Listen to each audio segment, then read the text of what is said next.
Here's a card you don't see every day.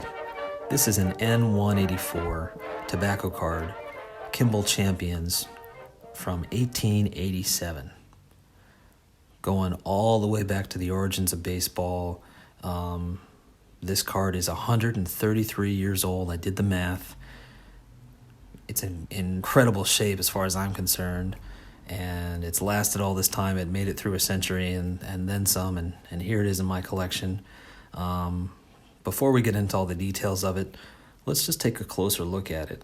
I think this is a beautiful card. There's a lot of vibrant colors. It has a very painterly feeling to it, kind of watercolory, and it reminds me of a kind of a movie poster, really. You got this big portrait of the player, and then below you have this wonderful kind of landscape scene of a game being played, and they all kind of, blend into each other. I just think it's like beautiful artwork.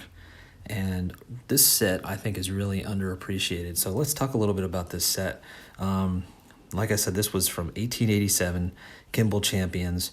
One of the reasons this set is kind of underappreciated compared to the other sets of its time, like Allen and Ginter and Goodwin Champions, is because it's much more scarce.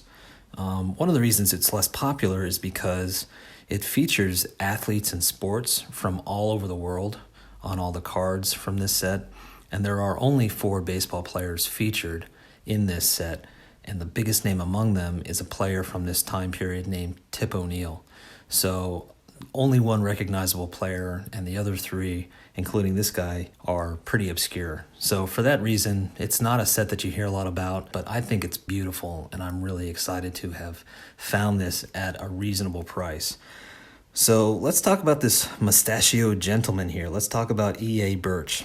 So his real name is Ernie Burch, and he played from 1884 to 1887. So he retired the year that this card came out.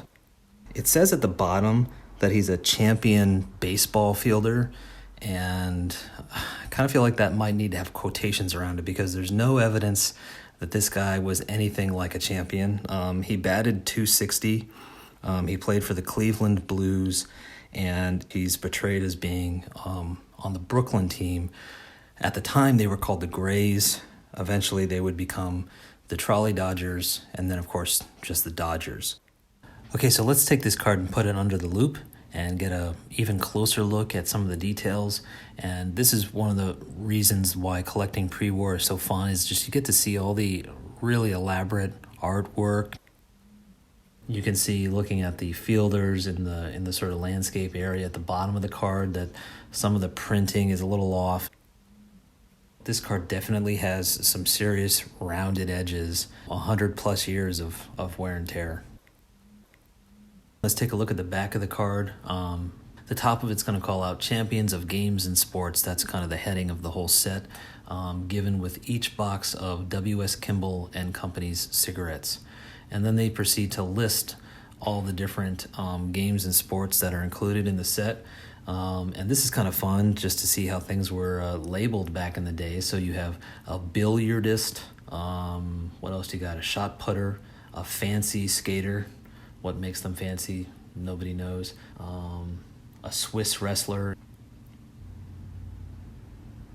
A water queen. Not sure what that is. And on it goes. Anyway, pretty entertaining list of games and sports.